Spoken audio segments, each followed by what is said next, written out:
Alors, le corrigé du numéro 21. Alors, le numéro 21, vous aviez une courbe, une tangente à la courbe en 0. On vous dit donc que la tangente passe par le point de coordonnées 0, 1, il n'y a pas de piège, on est bien ici au 1. Elle passe aussi par le point de coordonnées 1, 3. On vous demandait de déterminer f' de 0.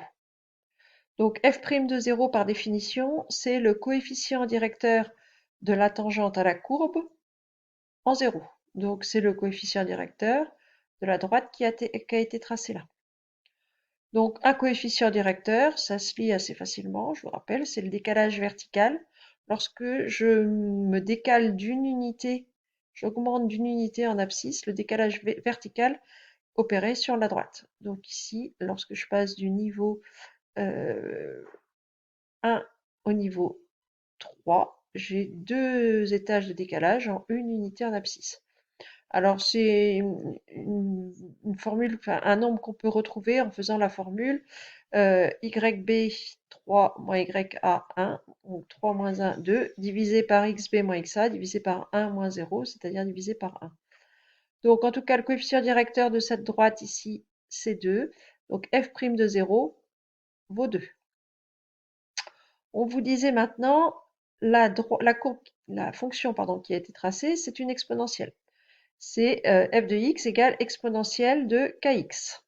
Donc l'exponentielle d'une fonction linéaire. Alors on vous demandait d'exprimer f' de x en fonction de k et de x. Bah là, c'est de l'application directe de la formule. L'exponentielle d'une fonction affine, c'est le nombre qui est devant x qui va passer devant. Et puis on garde mon exponentielle telle qu'elle est.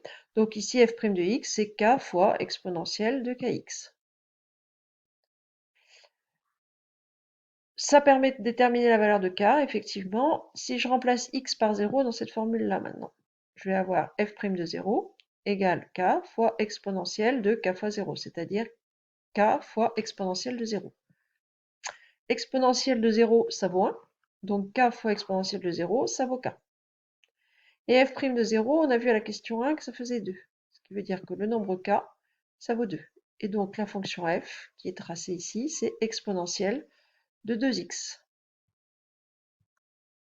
Si je regarde maintenant avec GeoGebra, la courbe représentant exponentielle de 2x, elle est ici en rouge. La tangente en 0, c'est bien la droite qui était tracée, c'est-à-dire elle passe par 0,1 et par 1,3.